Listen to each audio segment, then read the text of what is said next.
Hello and welcome to a special edition of NewsMobile By the Way. I'm joined by a very special guest today, JOHN MATTONE, one of the topmost executive coaches in the world, a best-selling author, and one more big introduction that he has, he was also a coach to Steve Jobs. John, welcome to India. Sir, thank you so much. Great to be here. I hope you're enjoying your stay in Delhi. Oh, having a wonderful time. Wonderful time. Thank you so much. Great to have you with NewsMobile. My pleasure.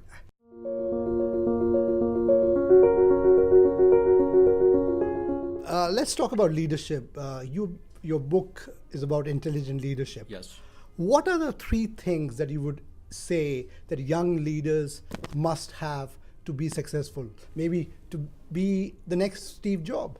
Well, I think it's a great question. I think all young leaders need to focus in more on their soul, the inner core. And I talk about it a lot, Saurabh. It's about looking within yourself and having a self-awareness of your self-concept, your character, your value system, your thinking patterns. Are you strong? Are you mature? Are you vibrant? What I've discovered is that if you're really strong, mature, and vibrant in the inner core, much higher probability that the world is going to see that in the outer core. So I think a lot of younger executives, if they start to look inside the depths of their soul and come to grips with the good things that are going on and also the weaknesses, that's the first step. I think the second thing is to understand where they're strong and weak in the outer core. You know, you might be pretty strong in strategic thinking, but you may not be strong in decision making. Get information on that. And I think the third thing is to create a concrete plan to leverage your gifts and strengths and also address your development needs. That's a good one.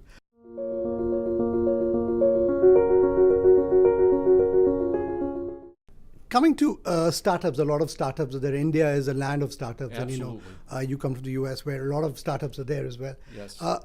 Tell me, what is your advice to startup founders who are just starting out? Because they have sometimes this crisis of getting the right talent. Oh yeah, and retaining the right talent. Yes. So what is, if you were to advise the startup founders, what are the key things that you would advise them how to get a successful startup going with getting, and how do they get effective leaders in their team?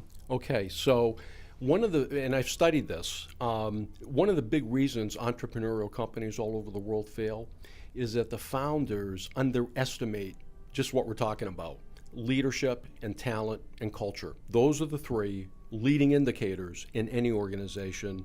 Whether you're an entrepreneurial firm or you're a Fortune 500 company, it doesn't matter. You've got to get those things right.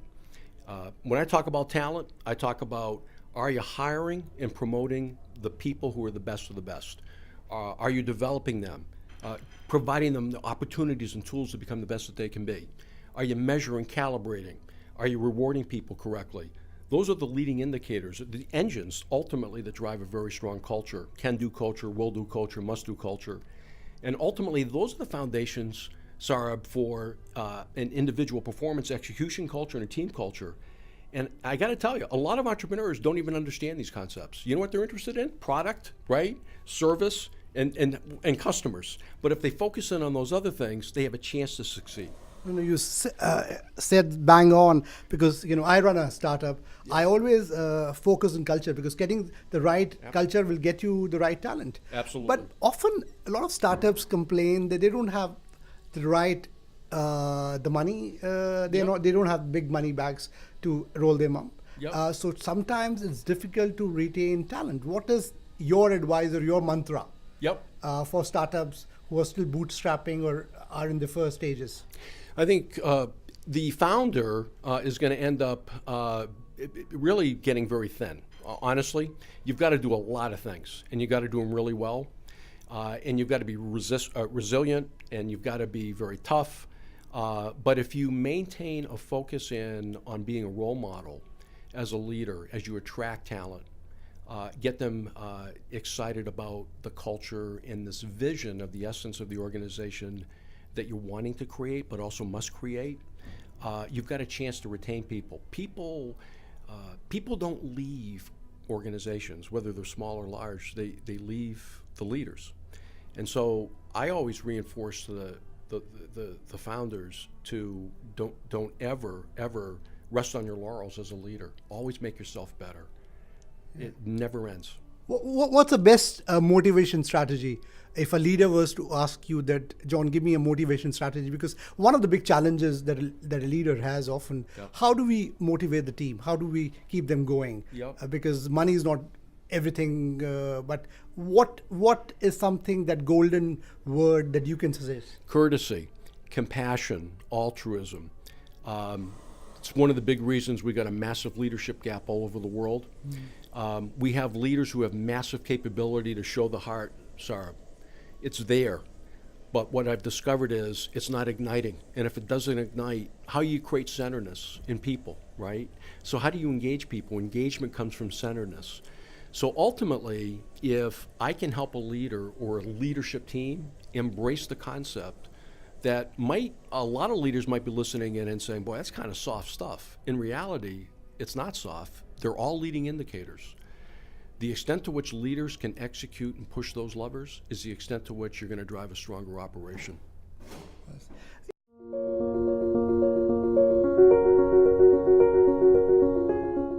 One of the things that the corporate world is grappling with is there's a lot of complaints when it comes to women leaders, that they don't get sometimes equal opportunities. There are a lot of I should say mental blocks that some of the companies have, and women leaders often grapple with the fact that they have to manage the home, and especially more so in India. Although we do have a lot of women leaders coming up the ladder now. What is your advice for women leaders who are, CXOs, who are still climbing that path to be to take that number one position? How do they balance their professional life vis-a-vis their family life? And what is your advice for them for success in the corporate world? Well, it's to continue on the path, because we're making progress globally. If you look at the Fortune 500 list, here's something really sad. 25 of the CEOs are female out of the Fortune 500. That's a sad, sad testament. But we are starting to make progress.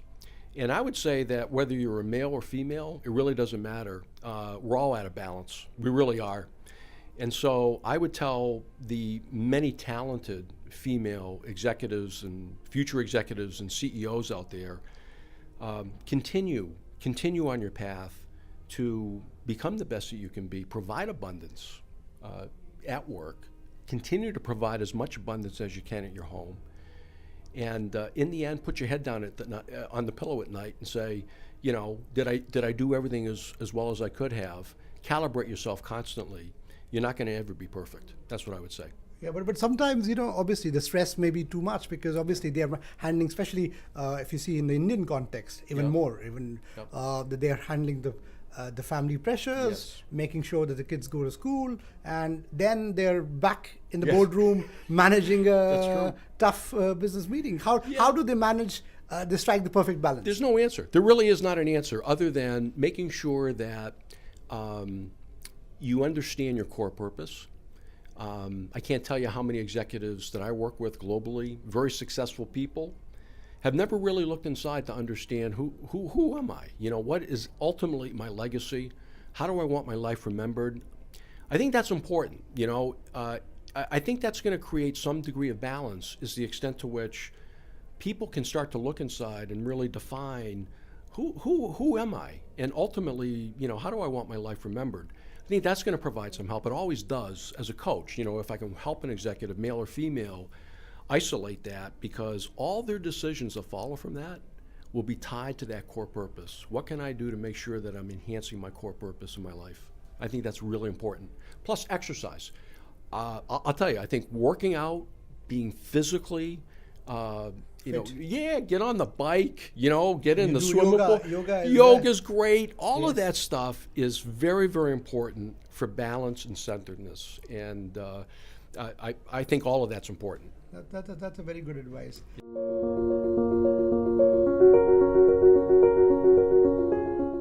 Let's come to Mr. Jobs. Tell me, take us through your first meeting with him. What was your first impression? Arrogant, aggressive, pushy. I will likely never see this human being again. Really what got this thing prompted was he took my assessment in my first book that I wrote in 1996. And you talk about lucky. I got lucky, literally.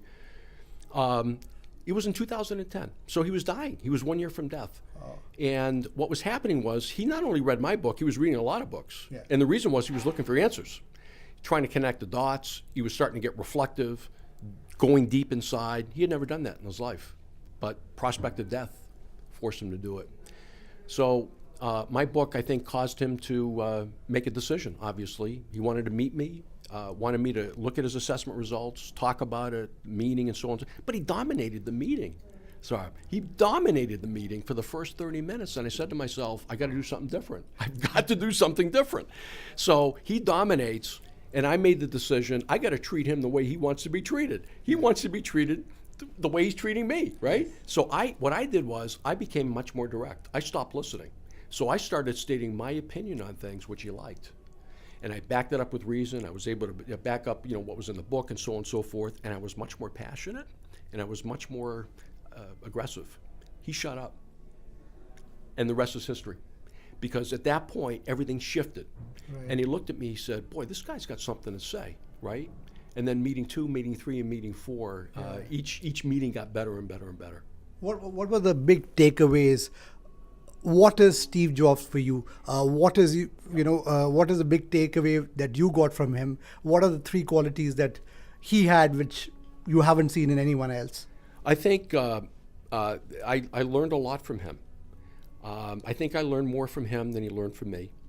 I think I did touch him a little bit in terms of going deep inside and him actually admitting to me regrets about his family life, not being a great husband, his regrets that he could have been a better leader. He knew that he was a visionary genius. He looked at his legacy as a change agent, In fact, he did have a core purpose, and he shared it with me. Mm-hmm. His core purpose was to put a dent in the universe. Right. That's what he shared with me.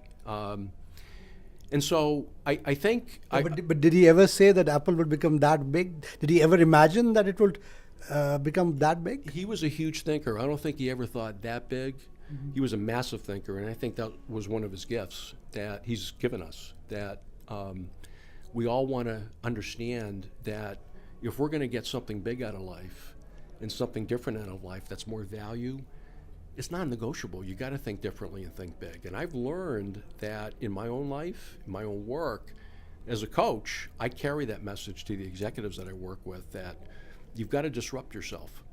And don't be afraid to disrupt yourself. And helping your team disrupt is the key to transformation. It's agility. So I've looked back on Steve Jobs and I've said to myself, not a great leader. I think if he was here with us right now, he would say, John's right. I was not a great leader, but I was a change agent. I changed the world. And he wanted to change, and he had the remarkable ability to admit that there were some weaknesses he had, right? He did have weaknesses. He was a gifted collaborator when he was healthy. He was not healthy very much. People don't realize, even though there's been movies about him and so on and so forth, and I knew him a little. I didn't know him that great. What I discovered about him was he didn't eat correctly. His sleeping patterns were all messed up, and he never worked out. So physically, right, for many, many years, he was not balanced. So I don't know if that had some influence on the pancreatic cancer. I have no idea. But I do know that he was out of balance. And all of these discoveries were late in his life, a year before his death. Mm-hmm. I don't think I would have had the coaching opportunity if he was 40 years old, because I don't think he was vulnerable. I really don't. And I think that was a weakness of him. He became vulnerable with the prospect of death. Right.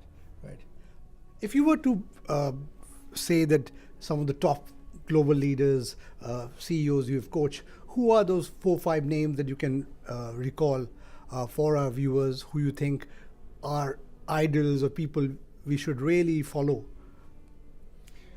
I would say there actually are 2 that really, really stick out in my mind. One gentleman from India, gentleman by the name of Tiger Tyagarajan from Genpact. Yeah, absolutely. I think Tiger's a brilliant guy.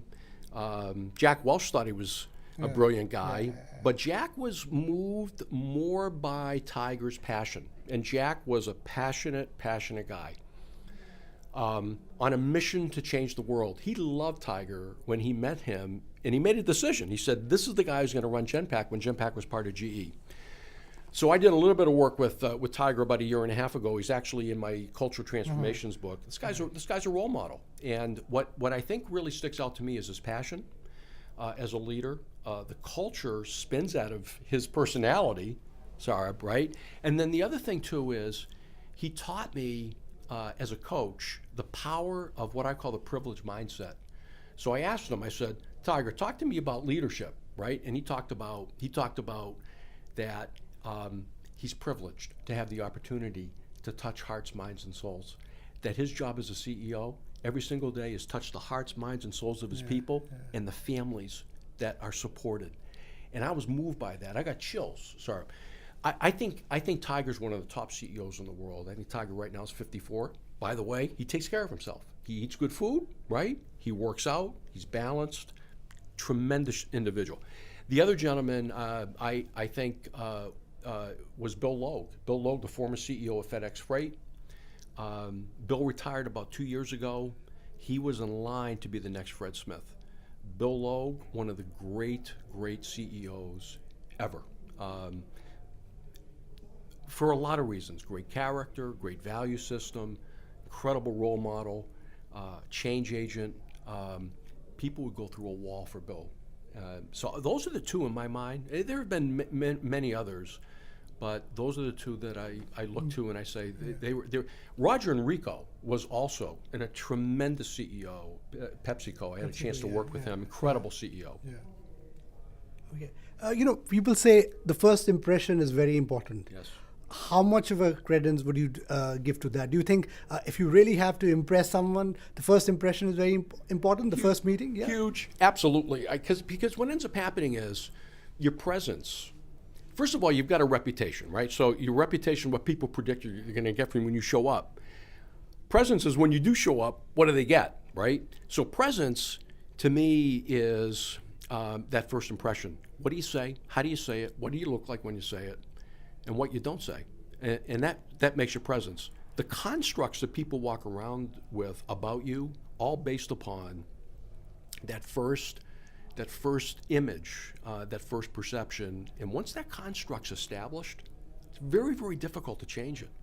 It's not that you can't, but you've got an uphill battle. So I do believe, Saurabh, that the first impression is critical. And we've got to prepare ourselves to make sure that when we do show up, we wow people. I believe that's important. And before we wrap up, what are the worst mistakes a leader can make? Well, I think, to